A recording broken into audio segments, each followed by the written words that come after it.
Sa Panginoon.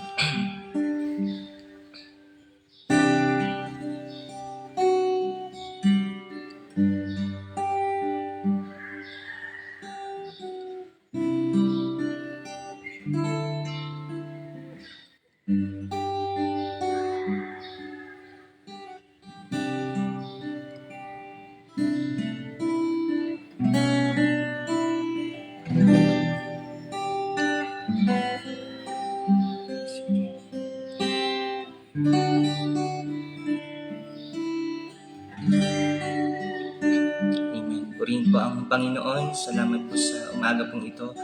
Isa pong mapagpalang araw sa bawat isa po sa ating. Ang morning devotion pong ito ay nagmumula po dito po sa Door of Faith Church, Kabatang, Siang, Quezon, sa pangunguna po ng Pastor Greg Motel, under District 6, sa pangunguna naman po ng Pastora Cheryl Manansala. Salamat po sa Panginoon at sa umaga pong ito, bago po sa pag-aaral ng salita ng Diyos, tayo po ay lumapit sa Panginoon. Simulan po natin ang umagang ito na may pusong nagpapasalamat at nais na makatagpo ang Panginoon sa ating pong mga buhay. Sige po, tayo po ay patuloy na magpasalamat sa Purihin natin ang dakilan niyang pangalan sa umaga pong ito. Hallelujah. Maging totoo at tunay ang ating pong paglapit sa Panginoon sa umagang ito. Hallelujah. Praise you, Lord. Salamat sa inyo, Panginoon. Tuloy po namin kayong pinananabikan sa aming pong mga buhay. Kayo, Panginoon, ang kinauuhawan na aming mga puso, Panginoon. Hallelujah. Kayo po yung mawit sa Panginoon. Awitin po natin, Father God, I come to seek your presence. Hallelujah. Tayo pong lahat. Father God, I come into your presence with all my heart. With all my heart, I come to sing your praises. I want to feel your embrace, your love and your grace, with a passion in my heart. I desire to seek your face. Minsan pa po, Father God, I come into your presence. Father God, I come into your presence. With all my heart, I come to sing your praises. I want to feel your embrace, your love and your grace, with a passion in my heart. I desire to see your face. Draw me near, your presence, oh Lord. Yes, Lord, hallelujah. Draw me near to you, our loving God. I long for you, my heart worships you alone. Draw me near, your presence, oh God. Draw me near, your presence, oh Lord. Draw me near, to you, our loving God. I long for you, my heart worships you alone. Draw me near, your presence, oh God. Sa uli pong pagkakataon, hallelujah. Draw me near, your presence, oh Lord. Siya nga po, Panginoon, kailangan po namin kayo. Draw me near to you, our loving God. I long for you, my heart worships you alone. Draw me near, your presence, oh God.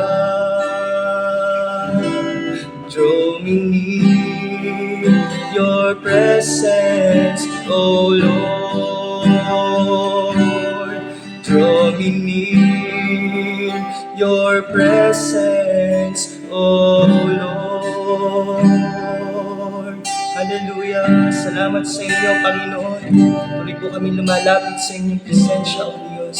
Hayaan niyo po na malaya po kayong makakilos sa umaga po ito sa lahat, Panginoon, ng mga anak po ninyo na nakatutok sa FB Live na ito, Panginoon. Lord, patuloy na ma-bless po kami sa umagang ito. With the power of your word, Lord God, tuloy po kayong kumilos, Panginoon. Hallelujah. Maranasan po namin ang conviction na nagmumula po sa inyo, Ama namin Diyos. Banal na Espiritu, malaya po kayong manguna. Bigyan niyo po kami ng karunungan. Kayo po magturo sa aming lahat. Salamat po, Panginoon. Lahat ng papuri, pagsambat na sa salamat sa inyo po namin binibigyan. Sa tanging pangalan niyo lamang po, Panginoong Jesus. Amen and amen. Salamat sa Panginoon. Hallelujah.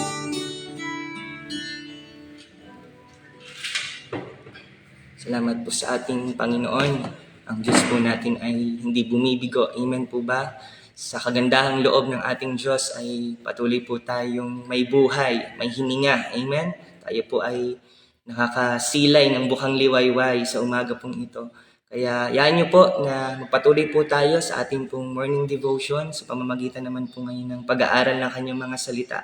Nanyayahan ko po ang bawat isa na kung kayo po ay may Biblia, ay bumuklat po sa aklat po ng Isaiah chapter 55 verse 6.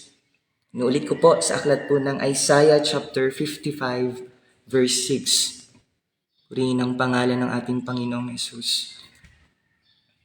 Sige po, aking pong babasahin sa inyo. Ito pong sinasabi sa aklat po ng Isaiah chapter 55 verse 6. Hanapin mo si Yahweh habang siya'y matatagpuan. Manalangin ka sa Kanya habang siya'y malapit pa. Minsan ko pa pong uulitin. Isaiah chapter 55 verse 6. Hanapin mo si Yahweh habang siya'y matatagpuan, manalangin ka sa Kanya habang siya'y malapit pa. Purihin ang ating Panginoon. Mga minamahal ko pong kapatid sa Panginoong Jesus, alam niyo po isang pinakamagandang bagay na talagang gawin ng isang Kristiyano, kahit ng isang tao na hindi pa talaga nakararanas ng pagkilos ng Panginoon, ay yung hanapin po natin ang Diyos. Amen. Isa pong pinakamagandang gawin natin ay yung palagi po tayong magnasa na maghanap sa ating Diyos. Specifically sa ating pong mga buhay. Amen. Kaya sa umaga pong ito, alam niyo po maraming tao ang nagtatanong, paano ba namin nahanapin ang Diyos? Paano ba namin siya matatagpuan?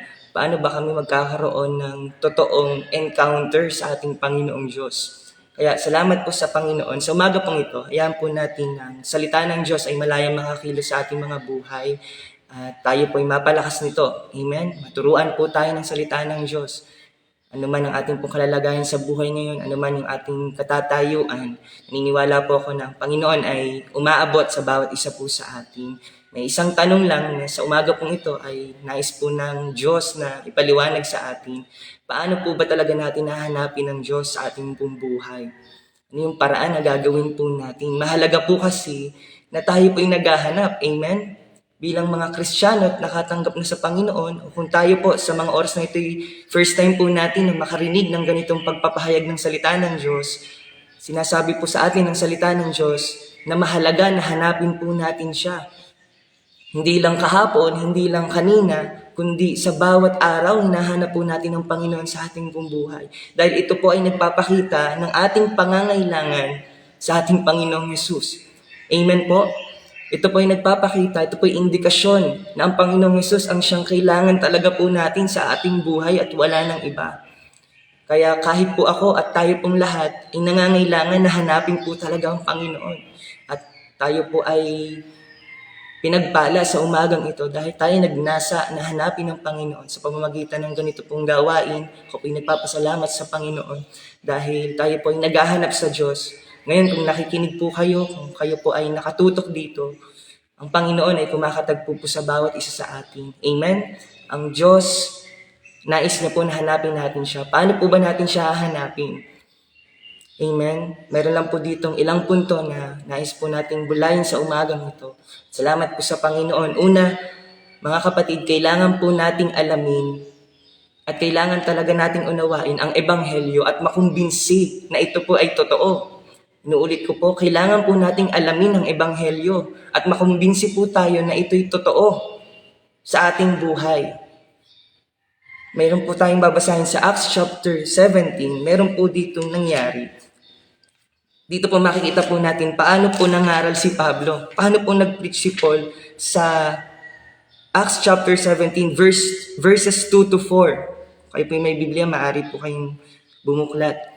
Sabi po dito, babasahin ko po sa English, ang version po ay ESV. Sabi po dito, "And Paul went in, as was his custom, and on 3 Sabbath days he reasoned with them from the scriptures."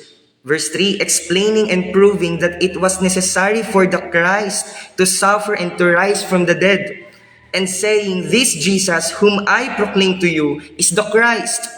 And some of them were persuaded. Tandaan po natin yun. And some of them were persuaded and joined Paul and Silas, as did a great many of devout Greeks and not a few of the leading women. Pansinin po natin dito mga kapatid, yung mga terms na ina-address po ni Pablo. Ina-address niya po sa isipan ng mga tao. He reasoned, kinlaro niya, inargue niya, inexplain niya. O ang sabi po dito, pinrove niya na itong si Jesus, na akala ng iba ay kapitbahay lang, na akala ng iba ay ordinaryong karpintero lang, pero hindi nila alam na ito yung Messiah na iniintay nila noong Old Testament pa. Na ito yung tagapagligtas ng mundo na hinihintay nila.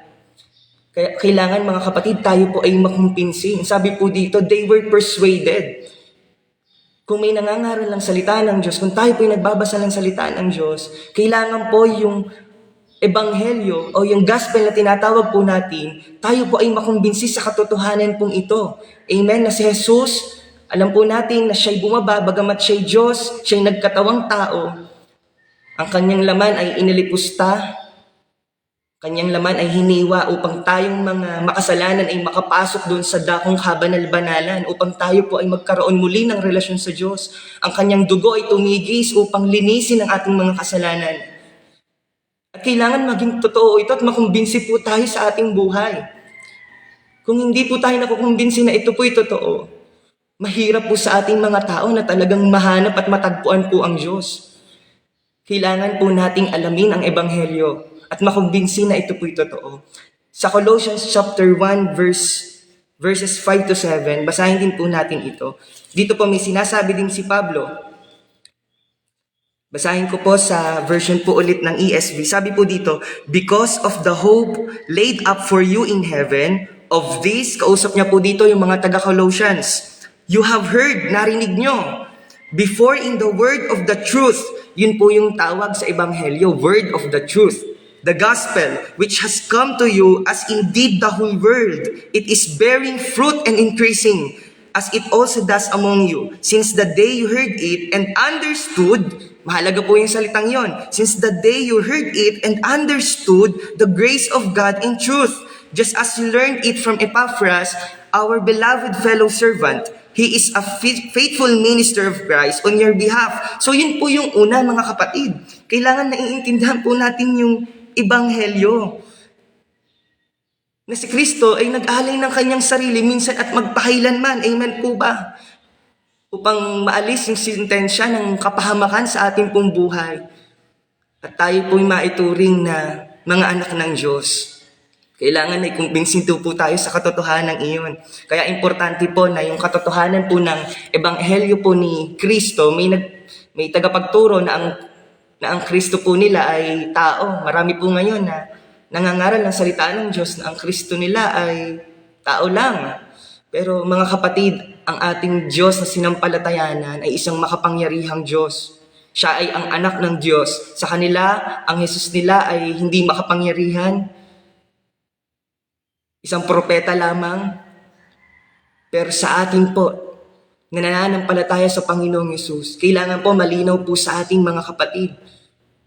At ito'y dapat naiintindihan po natin. We need to be convinced to its truth. Kailangan kumbinsido po tayo sa katotohanan ng mabuting balita. Amen? So yun po yung una, kailangan tayo po ay umaalam sa ebanghelyo at kumbinsido po tayo sa katotohanan ito. Pangalawa, kailangan naroon din po yung pagsusumikap po natin para makapasok sa kaharian ng Diyos. Kung tayo po'y naghahanap sa Panginoon, ito po yung pangalawa. Kailangan naroon yung pagsusumikap po natin para tayo ay makapasok sa kaharian ng Diyos.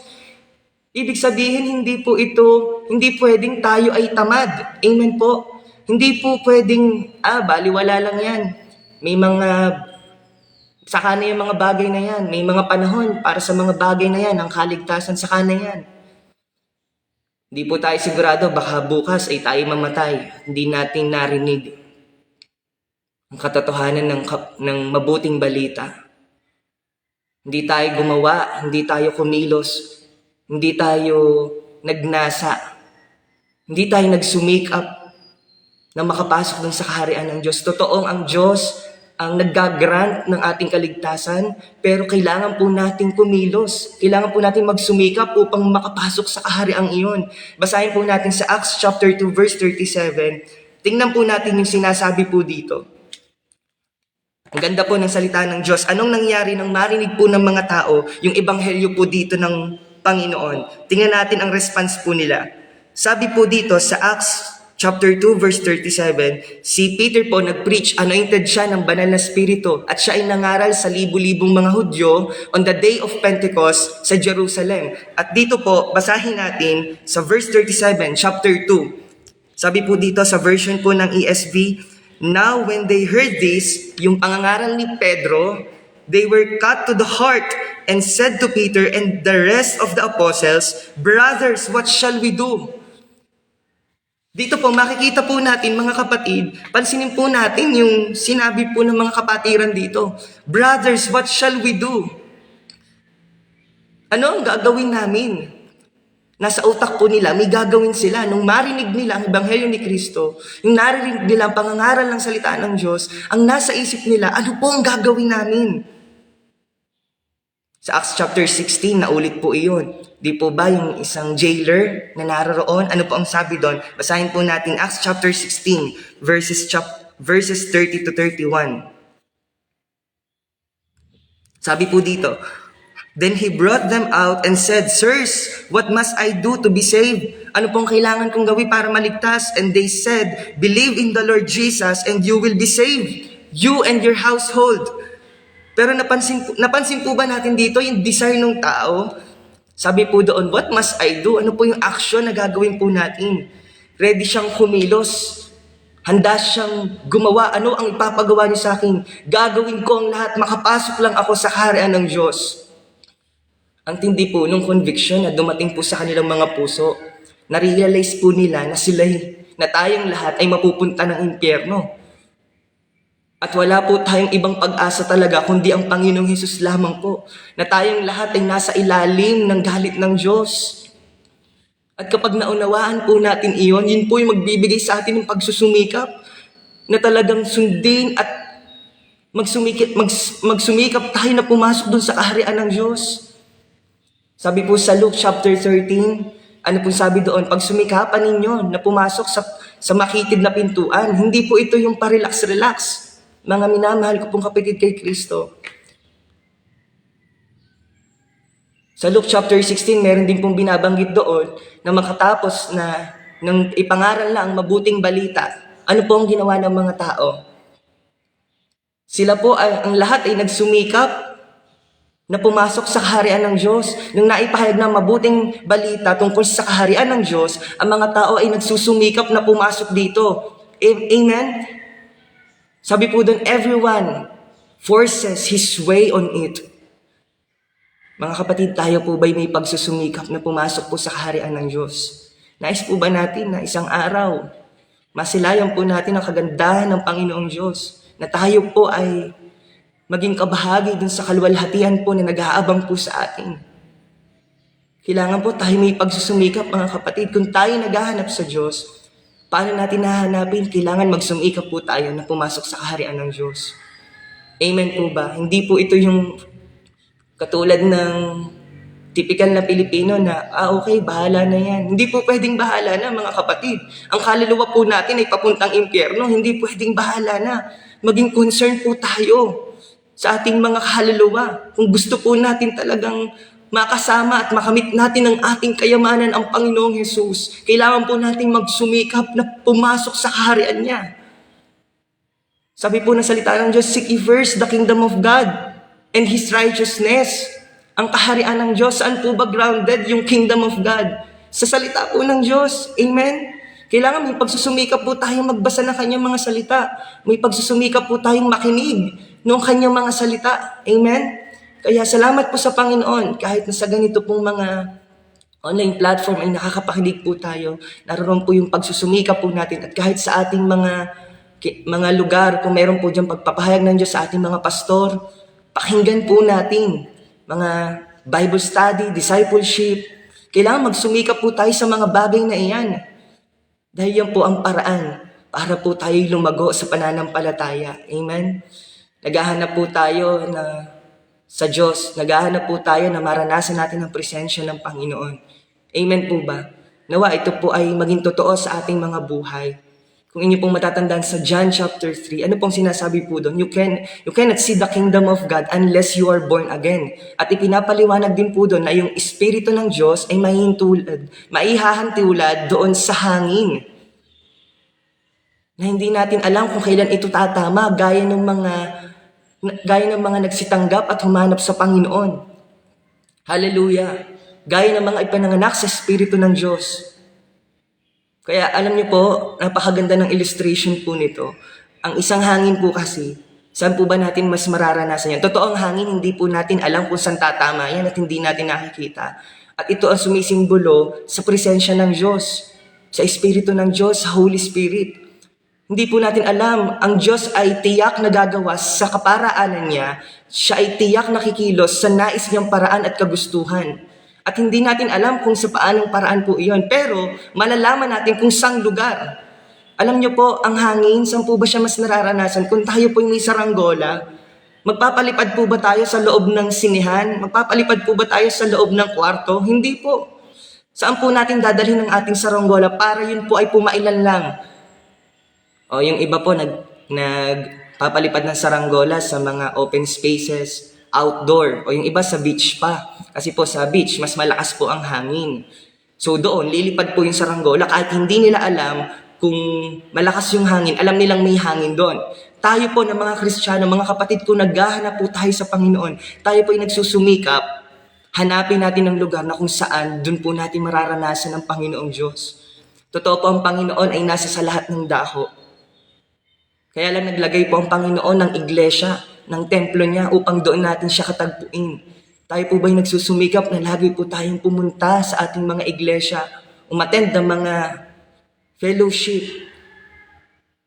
Mahalaga po na tayo po pumupunta sa ating mga iglesia dahil doon po na ipapangaral sa isang iglesia na naipapangaral ng tama ang salita po ng Diyos. At mahalaga po iyon. Kaya dito po makikita po natin kung gusto talaga natin magsumikap. Hanapin po natin ang presensya ng Panginoon. O kung sa ating po mga tahanan, taglay ang salita niya. Hanapin po natin yung Biblia. Hindi po natin mahanap ang presensya ng Diyos sa panonood sa kung ano-ano. Sa ating cellphone, hindi po natin mararanasan yan. Hindi po natin mararanasan ang presensya ng Diyos kung puro movie tayo. Kailangan natin ma-expose dun sa salita ng Diyos. Doon mararanasan natin yung hangin, ang pagkilos po ng Panginoong Diyos sa ating buhay. Amen po ba? Kaya salamat po sa Panginoon. Yun po yung pangalawa, magsumikap po tayo na pumasok sa kaharian po ng Diyos. Pangatlo po, tanggalin natin ang lahat ng bagay na hahadlang para hindi po tayo makapasok sa kaharian ng Diyos. Inuulit ko po, pangatlo, tanggalin po natin ang mga bagay na hahadlang para hindi po tayo makapasok sa kaharian ng Diyos. Basahin po natin yung kasunod na verse nung binasa po nating teksto kanina. Isaiah chapter 55, verse 7. Basahin po natin sa Tagalog. Isaiah chapter 55, verse 7. Hallelujah. Ito po ang sabi ng salita ng Diyos. Dapat ng talikuran ang mga gawain ng taong masama at dapat magbago ng pag-iisip ang taong liko. Sila'y dapat manumbalik at lumapit kay Yahweh upang kahabagan at mula sa Diyos makakamit nila ang kapatawaran. Amen. Ang sabi po dito, dapat ng talikuran ang mga gawain ng taong masama. Ano yung mga bagay po na humahadlang po sa ating mga kapatid para tayo hindi makapasok sa kaharian ng Diyos? Maaring yan nga, yung tulad po natin sabi kanina, maaring yung cellphone natin, nalibang na tayo kafe Facebook, kayo YouTube. Kung pwede nga lang sanang makita sa biopsy kung ano ang laman ng utak ng Kristiyano. Ano kaya ang makikita po natin kapag kaya binaak ang utak ng Kristiyano? Ano po kaya makikita natin sa loob ng ating mga utak, ng ating puso? Baka pag binaak yan, ang makita ay it's showtime, it bulaga. Mga kapatid, kailangan tanggalin po natin ang mga bagay na humahadlang para hindi po tayo makapasok sa kaharian po ng Diyos. Amen? Maaring ito po ay isang kasalanan na gustong-gusto po natin. Maaring ito po ay mga kaibigan na masama na nagiging epekto po sa atin dahil sa kagustuhan na i-maintain po natin yung relationship sa kanila. Okay na lang na sumama ka pag niyaya tayo, halika, magbisyo muna tayo. Sumama ka na lang sa kanila. O Bible na naman ang hawak mo.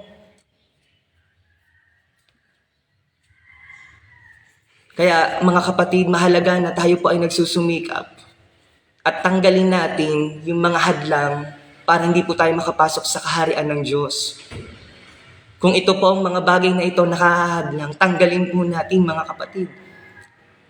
Kung tayo po ay mawalan man ng kaibigan dahil sa pagsunod natin sa Panginoong Yesus, wag po kayong mag-alala. Ang mas mahalaga ay ang Diyos ang ating kaibigan. Hindi ko po sinasabi na wag tayong makipagkaibigan. Magandang bagay kung tayo ang nakadadala po sa kanila. Pero kung tayo po ang nadadala sa maling gawain, umiwas po tayo at tanggalin natin ito. Kung alam po natin sa ating buhay pananampalataya may mga bagay na nakahadlang, alisin na po natin ito mga kapatid. Upang nang sa gayon mahanap po natin talaga ng lubusan ng Panginoon sa ating pong buhay. Magkaroon po tayo ng malalim na encounter sa Panginoong Jesus. Amen? At panghuli po, ito po ang sabi ng salita ng Diyos sa Psalms chapter 119 verse 18. Napakaganda po ng panalangin ng mananamba ng Panginoon sa verse pong ito. Basahin po natin. Sabi po dito sa version po ng English, Psalms 119 verse 18, "Open my eyes that I may behold wondrous things out of your law." Mga kapatid, kung gusto po natin na mahanap talaga ang Panginoon, kailangan po nating manalangin. Ito po'y panalangin ng isang mananamba ng Panginoon. We need to pray fervently ng taimtim talaga. Kung tayo po'y nagnanasa na, Panginoon, nais ko po kayong mahanap sa aking buhay, kailangan po natin gawing manalangin po tayo ng taimtim. Ang ganda ng prayer po ng mananamba ng Panginoon.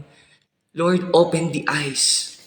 Kaya sa umaga pong ito, kung tayo po ay nakikinig sa salita ng Diyos na ito, ako po'y nananalangin, ako po'y dumudulog sa Panginoon. O Diyos, buksan niyo po ang mga mata ng aming mga puso. I pray to the Lord that He would open the eyes of our heart so that we may see Him, we may see His goodness, we may see His faithfulness. Mahalaga na tayo po'y dumadalangin sa Panginoon. Hindi po ibig sabihin na buksan ang ating mga puso na makakita tayo ay physical na pagkakakita, kundi magkaroon ng malalim na kaunawaan doon sa kabutihan ng Panginoon po sa atin, doon sa kagandahang loob ng Diyos na ibinigay niya sa sangkatauhan. Open the eyes of our hearts, Lord. Alam ko, Panginoon, kulang ako sa karunungan at kayo makapagbibigay sa akin ng karunungan.